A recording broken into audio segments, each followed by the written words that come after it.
What do you have? No, I'm not talking about the money you have in your piggy bank, or how full your closet is, or even whether you own the latest gaming system. I'm talking about the things that each of you has been given by a generous God who loves you more than you could imagine. God has given you time. Time that you can waste, or time that you can use wisely. Sure, I can help for an hour. Be right there. God has given you words. Words you can use to hurt someone. I cannot believe you!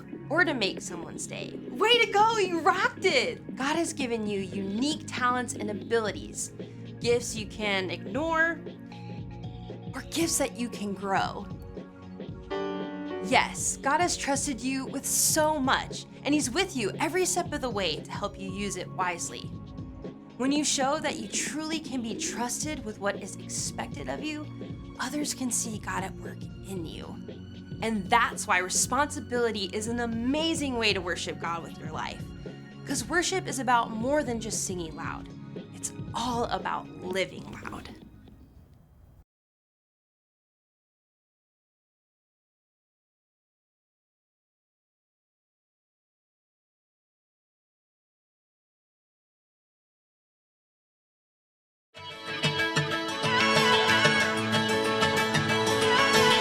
You never turn away, you never leave my side.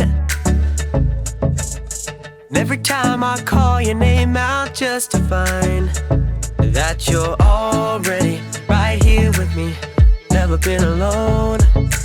I can trust you with my heart, 'cause this I know. You are always faithful, you love me from the start. No matter what I'm facing, I will trust you with my heart. You are more than able to lead me through the dark. Your love is never failing, I will trust you with my heart. Whoa, I will trust you with my heart. There are days when I feel I need a friend, and then I hear your voice reminding me again that you're already right here with me, never been alone. I can trust you with my heart, 'cause this I know. You are always faithful, you love me from the start. No matter what I'm facing, I will trust you with my heart. You are more than able to lead me through the dark. Your love is never failing, I will trust you with my heart. Whoa, I will trust you with my heart. No matter what may come, no matter what I go through, God, you are never gonna fail me, I will trust you with my heart. No matter what may come, no matter what I go through, God, you are never gonna fail me, I will trust you with my heart. You are always faithful, you love me from the start. No matter what I'm facing, I will trust you with my heart. You are more than able to lead me through the dark. Your love is never failing, I will trust you with my heart. Whoa, I will trust you with my heart. Whoa, I will trust you with my heart. Whoa, I will trust you with my heart.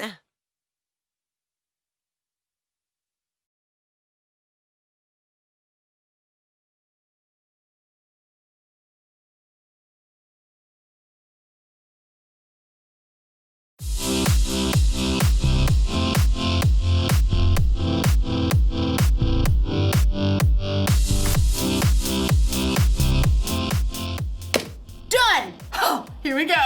Hi, I'm Erica. You ever play concentration? Or some people call it memory. My friends and I play it all the time. I'm the best at it. The object, if you don't already know the rules, is to find two cards that match. Boom! So, my friends and I have added a rule. Anytime you make a match, you Get candy. Candy, candy, candy, candy, candy, candy.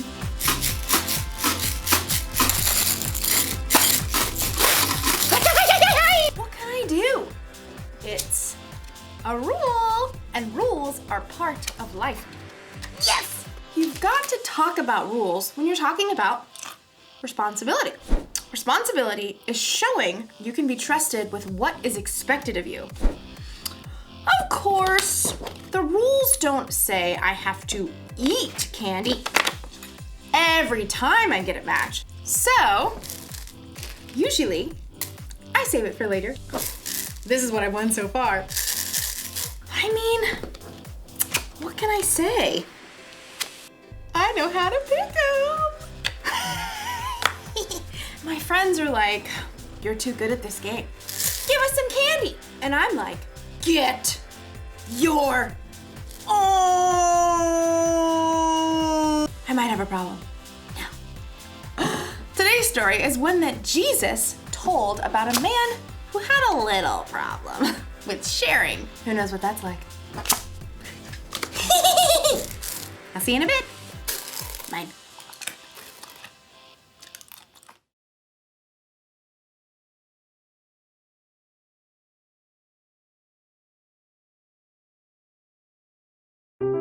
The Bible. It's 66 books of history, stories, letters, and poetry that fit together to form God's one big story. The epic adventure of how He created us and loves us so much that He made a way to rescue us.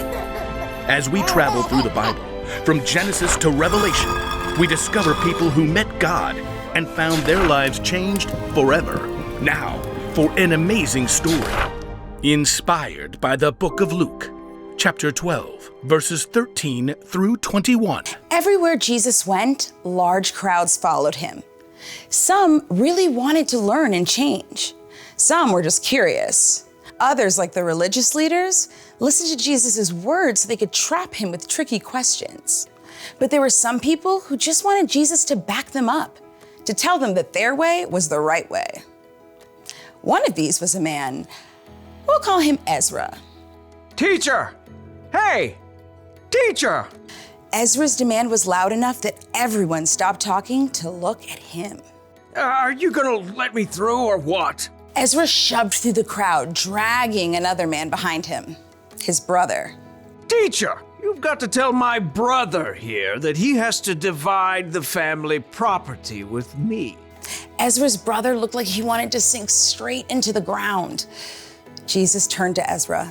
Friend, who made me judge or umpire between you? People listen to you. I thought you could, just settle this. Tell my brother I'm right. Watch out. Be on your guard against wanting to have more and more things. Life is not made up of how much a person has. That is not what I asked. Jesus didn't argue with the man. Instead, he told a story, a parable. If he had told this story today, it might sound just a little something like this. There once was a rich man whose field grew a fantastic crop of grain. Perhaps it was corn. His manager brought him the good news. Sir, we're set to bring in a bumper harvest of cobs and kernels. Yes! Go me! Oh, well, your employees did an excellent job of preparing the fields. Go me! And there was a lot of sunshine. Go me! And just the right amount of rain. Go me! Yes, go you. Harvest the crop at once! Well, we're working on that. There's just a little problem. Problem? Who messed up? Fire them at once! Oh, no. It's a good problem. You don't have enough barn space to store all your grain. Huh.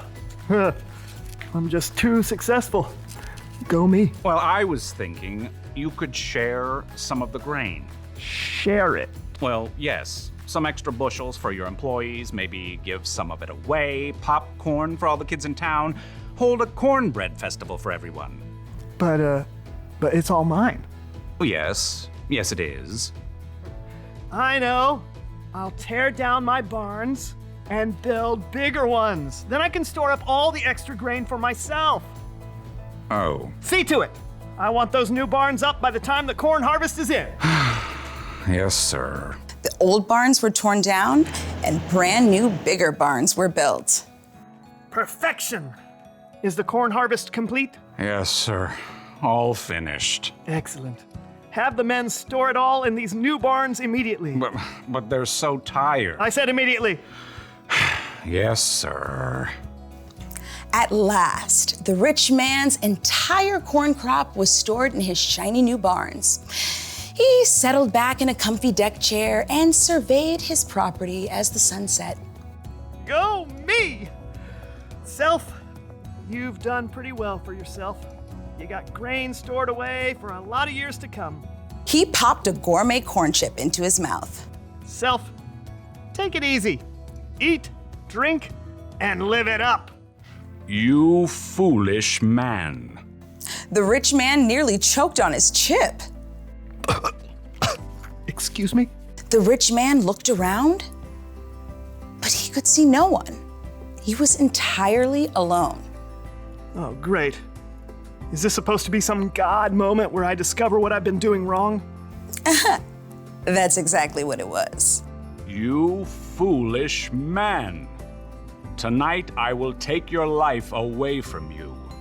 Then who will get what you have prepared for yourself? Could we come up with a different ending to this story? But there was no way out for the rich man. He had chosen to focus only on what he could keep for himself. Jesus wrapped up his parable by explaining, That is how it will be for whoever stores things away for themselves, but is not rich in the sight of God. We don't know how Ezra responded, but maybe, just maybe, he started worrying less about getting more of his family's stuff. Maybe he started to care a little more about sharing what he did have with his brother.